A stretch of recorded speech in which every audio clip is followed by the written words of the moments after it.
Imagine a country reduced to rubble, cities turned into craters, factories bombed to the ground, a generation of men gone, either buried in war cemeteries or crippled for life. This was Germany in 1945. The war was over, but the future was bleak. The economy didn't just collapse, it ceased to function. Currency had no value. Food was rationed. Cigarettes replaced coins. And the world, still reeling from Nazi atrocities, was in no rush to help rebuild the aggressor. And yet, just 5 years later, West Germany had become the second largest economy on Earth.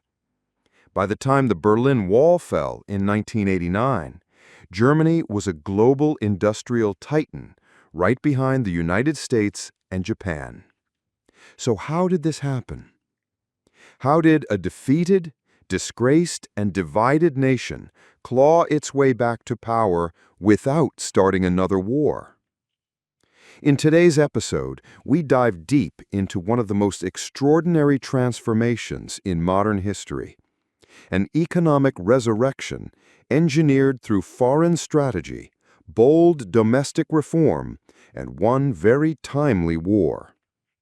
This is the story of how America's Cold War fears, a forgotten economist named Ludwig Erhard, and the distant sounds of gunfire in Korea unleashed the German economic miracle. Let's begin. In the immediate aftermath of World War II, Europe wasn't just scarred, it was broken. Roads were impassable, rail lines severed, power grids gone dark, and factories, the lifeblood of industrial civilization, had been flattened by years of relentless bombing. Germany, in particular, was devastated. But instead of being punished with economic isolation, West Germany would soon find itself on the receiving end of a radical foreign policy shift, one that came not from within Europe, but across the Atlantic. This shift had a name: the Marshall Plan. Spearheaded by George C. Marshall, the U.S. Secretary of State and former Army Chief of Staff, the plan wasn't just about reconstruction, it was about containment. Officially titled the European Recovery Program, it pledged a staggering $13.3 billion in aid to rebuild Europe's economies. That's over $150 billion in today's money. For West Germany, the figure was approximately $1.3 billion, a fraction of the total, but a critical lifeline. And more importantly, it came at a time when Germany was still seen by many as the villain of modern history. The question was simple: why would the United States, victorious and untouched, invest in rebuilding its former enemy? The answer was geopolitical calculus. As the rubble settled in Berlin and Warsaw, something more dangerous than war emerged from the East: ideology. The Soviet Union wasn't just celebrating its victory over Nazi Germany, it was exporting communism at scale. From Greece to northern Iran, from China to North Korea, and especially across Western Europe, communist parties were gaining traction. In France, the Communist Party became the country's largest political force in 1945, promising to eradicate poverty and inequality. To U.S. strategists, this was a red flag waving across the continent. If left unchecked, the Soviets wouldn't need tanks, they'd take Europe with ballots and slogans. That fear drove the creation of the Truman Doctrine in 1947, a bold new policy that declared the United States would support any nation threatened by communism, militarily, economically, or diplomatically. The Marshall Plan was the economic arm of that doctrine, and Germany, divided, unstable, and strategically located, became ground zero in this ideological battleground. Washington didn't just want to rebuild Germany, it wanted to weaponize prosperity. A prosperous West Germany wouldn't just feed its own people. It would stand as a beacon to the East, a daily reminder to those trapped behind the Iron Curtain that there was another path forward, one paved not with 5-year plans and party loyalty, but with free markets, rising wages, and personal liberty. That was the strategy. What came next was execution. To understand why the United States was willing to pour billions into Europe, including a recently defeated Germany, you have to understand what Washington feared most in 1945. It wasn't a resurgent Nazi Germany. It was the Soviet Union and the global spread of communism. Joseph Stalin's Red Army hadn't just crushed the Nazis on the Eastern Front. They emerged from the war with unmatched influence in Eastern Europe. But Stalin's ambitions didn't stop at Berlin. In the years immediately following the war, communist parties across the globe began gaining traction. And it wasn't just happening in Soviet satellite states. It was happening in the heart of Western Europe. In France, the Communist Party surged in popularity, winning millions of votes by promising to eradicate hunger, nationalize industries, and give power back to the workers. By 1945, they had become the largest political party in France, a democratic country, mind you, without a single Red Army soldier in sight. In Italy, the same pattern emerged. In Greece, a bloody civil war broke out between royalist and communist factions. In China, Mao Zedong's forces were gaining ground. In North Korea, a Soviet-backed regime had already taken shape. This wasn't just a regional trend. It was a global ideological offensive. American policymakers watched in alarm. If Western Europe, the birthplace of modern democracy and capitalism, fell under communist control, the geopolitical map would shift permanently, and with it, so would America's influence, trade access, and national security. The real fear wasn't that communism would spread by force. It was that it would win hearts and minds, especially in nations still reeling from wartime poverty. When people are hungry and unemployed, radical solutions sound reasonable. That fear culminated in the Truman Doctrine, announced on March 12, 1947.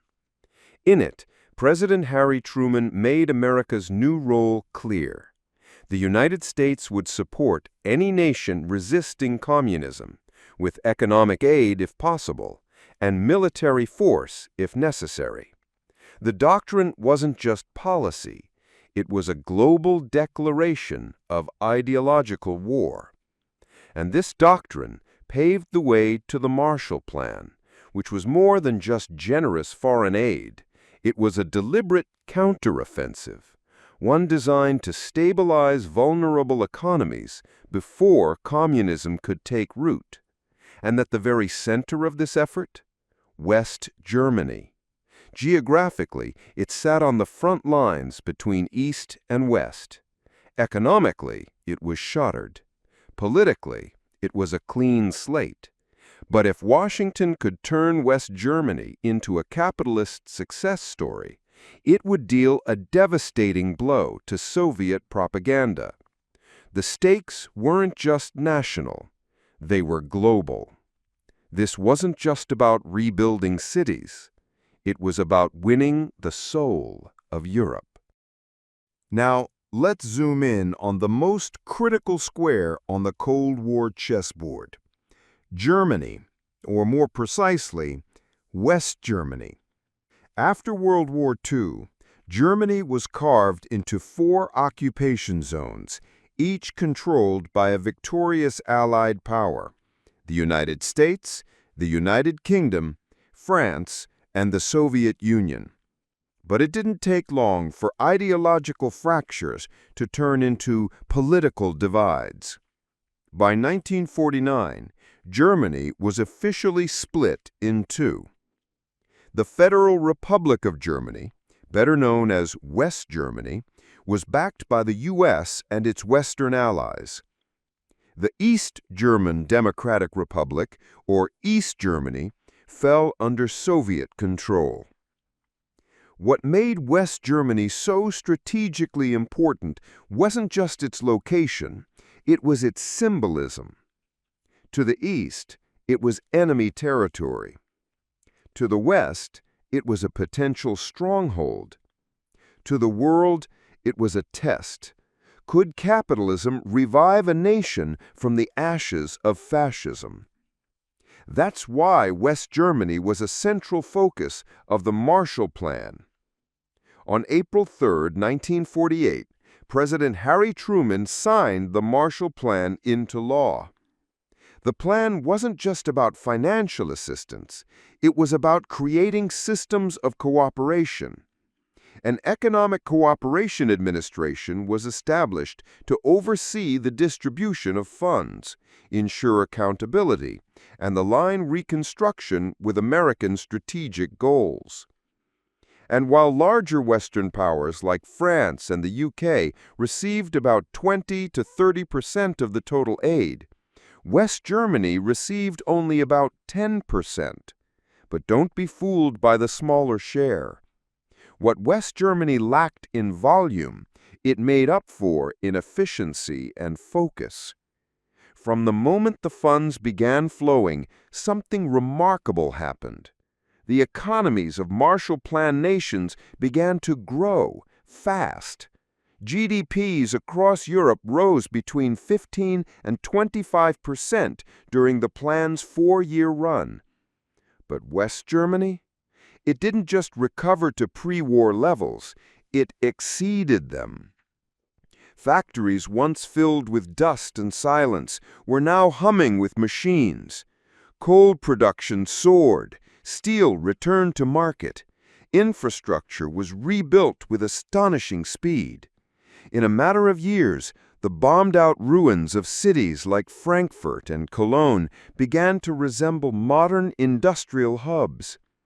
It was clear the Marshall Plan was working. And in West Germany, it was working overtime. But here's the twist. The Marshall Plan didn't just send cash. The most important thing the U.S. delivered was goods, tractors, machinery, raw materials, and fuel. Why? Because America's industrial base remained intact after the war. Its factories, once producing tanks and bombers, were quickly retooled to build civilian equipment. These goods were shipped across the Atlantic not only to rebuild Europe, but also to stimulate U.S. exports and employment. It was a geopolitical 2-for-1. Rebuild Europe, boost America. And Germany? It became the model, both for how aid could be deployed and how recovery could be engineered. West Germany wasn't just a recipient of American generosity. It was a proving ground for capitalism, for free markets, and for Western resolve in the early days of the Cold War. At this point, it's easy to assume that the Marshall Plan was simply a cash dump, a massive transfer of money from the U.S. Treasury into post-war Europe. But that would miss the genius behind the plan's design. You see, the Marshall Plan wasn't just about giving. It was about building a system, one that was sustainable, self-fueling, and strategically anchored in American interests. Here's how it worked. Rather than handing out direct cash to individuals or private companies, American aid came mostly in the form of goods and materials, everything from steel to farming equipment, textiles to coal. These goods were purchased by the U.S. government from American manufacturers, then shipped to Europe. But instead of distributing them for free, the goods were sold to local contractors, either private companies or state-run entities, in the recipient countries. Now here's the clever part. The money collected from those sales didn't go back to the United States. It went into a counterpart fund, a locally managed account denominated in the local currency. In West Germany, this was known as the Gegenwart Fund. This fund became the financial backbone of German Reconstruction. While other countries, like France, use their counterpart funds to plug budget deficits or fund government spending, West Germany did something more strategic. They channeled their funds directly into industrial investment. Roughly 60% of West Germany's counterpart funds were reinvested into heavy industries, especially coal, steel, and machinery. In fact, between 1949 and 1950, nearly 40% of capital investment in the German coal sector came from these revolving funds. And here's where the long-term impact kicks in. These funds weren't grants. They were loans. German companies that borrowed from the fund had to repay what they took. At favorable rates, yes, but repay nonetheless. And when they did, the money didn't disappear. It cycled back into the fund, ready to be lent out again. Over time, this created a self-sustaining investment engine. By 1971, the fund had grown to more than 10 billion Deutschmarks. By 1997, it hit 23 billion Deutschmarks.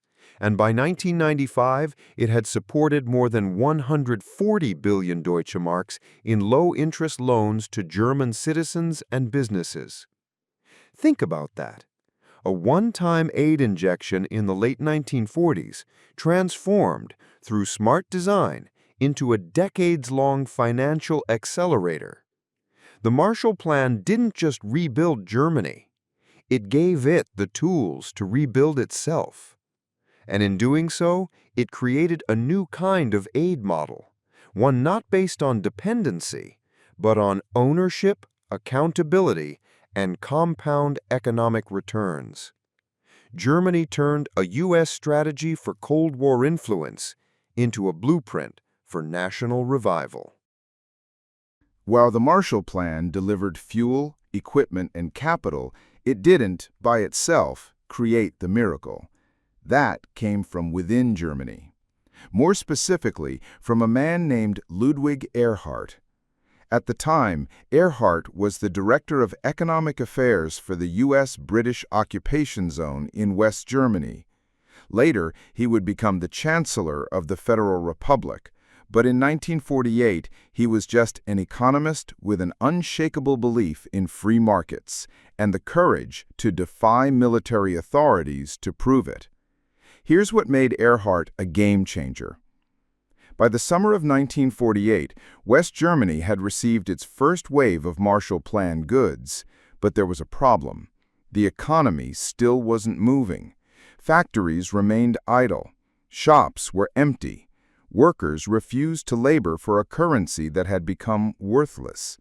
In the absence of a functioning monetary system, Germans were bartering with cigarettes, canned food, and Coca-Cola bottles.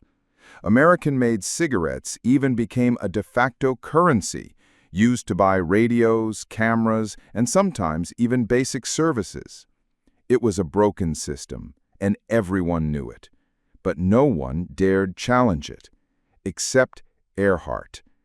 On June 20, 1948, under his direction, West Germany enacted a bold currency reform. The old bloated Reichsmark, inflated beyond salvation, was replaced overnight with a new currency, the Deutschmark. Every citizen could exchange 10 old marks for 1 new mark, up to a capped amount. The rest? It became worthless. To many, this was economic shock therapy. Overnight, entire savings were wiped out. But that was the point. The reform eliminated the mountain of Nazi-era currency that had flooded the system to fund the war effort. And just 3 days later, Ludwig Erhard took an even riskier step. He abolished all price controls. Despite warnings from Allied military authorities, Erhard went on national radio and announced the end of central planning. Prices would now be determined by the market. Goods could be traded freely.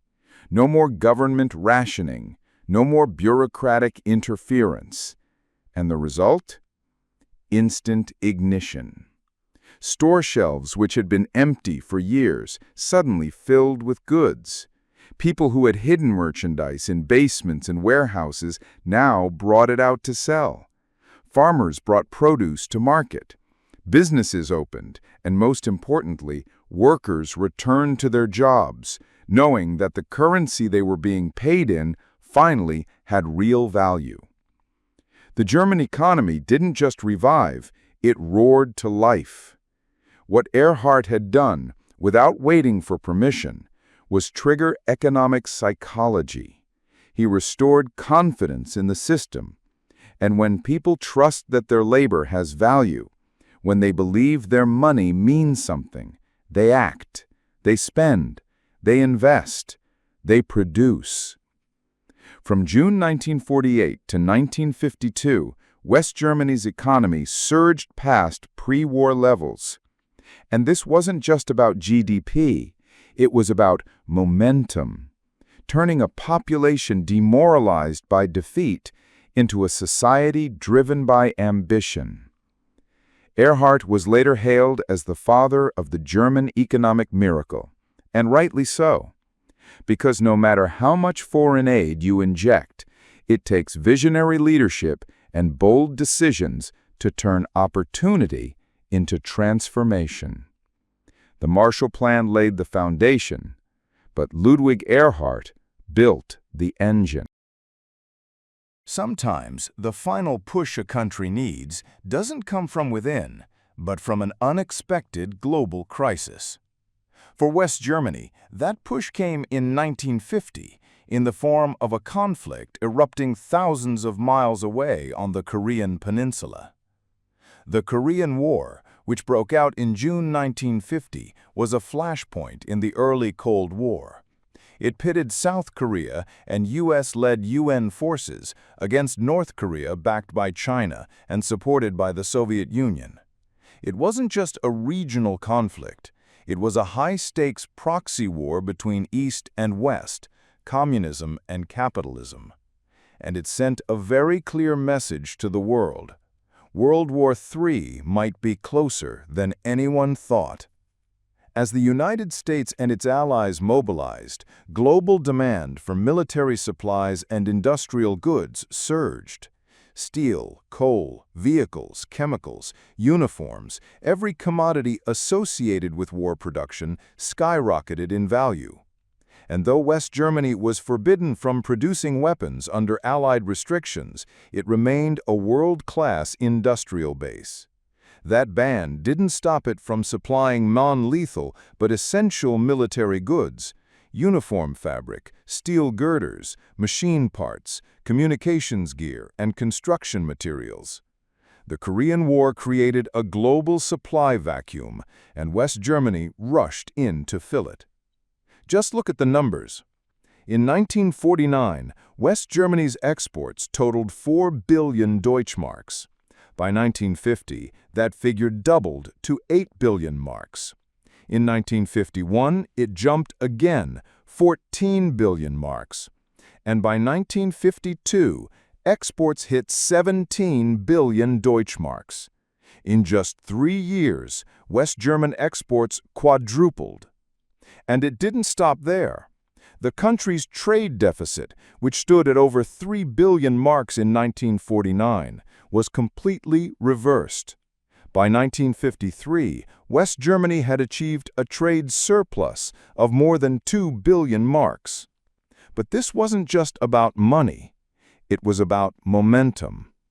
Factories that had been reactivated by Marshall Plan investments now had orders pouring in from across Europe and beyond. German companies retooled for high-volume, high-skill production.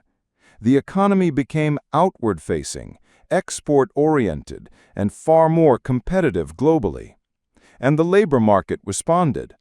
Between 1950 and 1965, unemployment dropped from 11% to just 0.7%. That's not recovery. That's an industrial boom. Even more importantly, West Germany had found its new economic identity, a high-skill, high-output export powerhouse. Companies like Volkswagen, Siemens, and ThyssenKrupp began to rise, producing automobiles, electronics, and precision machinery that would soon be shipped all over the world. The Korean War didn't just create chaos, it created demand. And West Germany, rebuilt and re-energized, was perfectly positioned to supply it. This unexpected global crisis gave the country one more shot of adrenaline, and with it, the ability to consolidate everything it had built: Marshall Plan capital, Erhard's market reforms, and now full-scale integration into the global economy. Sometimes chaos brings destruction, but in the case of West Germany, chaos brought opportunity. The West German economic miracle wasn't just the story of factories and finance. It had profound political consequences, both for Germany and for the entire Cold War. Let's not forget, post-war Germany was a country divided, not just physically, but ideologically. In the West, capitalism, democracy, and integration with the US-led world order. In the East, communism, authoritarian control, and alignment with the Soviet bloc. As West Germany surged economically, East Germany stagnated, and the contrast between the two became impossible to ignore. By the late 1950s, West Germany was thriving, booming with industry, flooded with foreign investment, and offering its citizens rising living standards and near full employment. Meanwhile, East Germans faced shortages, travel restrictions, and political repression. And that imbalance led to a human exodus. By 1949, nearly 3 million East Germans had already fled to the West, many of them young, educated professionals, doctors, engineers, teachers, technicians. The brain drain was so severe that it threatened the very viability of the East German state. Then came the breaking point. In August 1961, the migration crisis reached a crescendo. In just 11 days, 19,000 people crossed into West Berlin. On a single day, August 12, over 2,400 people fled. The East German regime knew that if this continued, they would lose the future of their country. And so, on the night of August 13, 1961, the East German government, backed by Soviet support, began constructing the Berlin Wall. A wall designed not to keep people out, but to keep their own people in. The wall didn't stop the West German economy. If anything, it cemented the contrast. The economic success of the West became a permanent embarrassment for the East.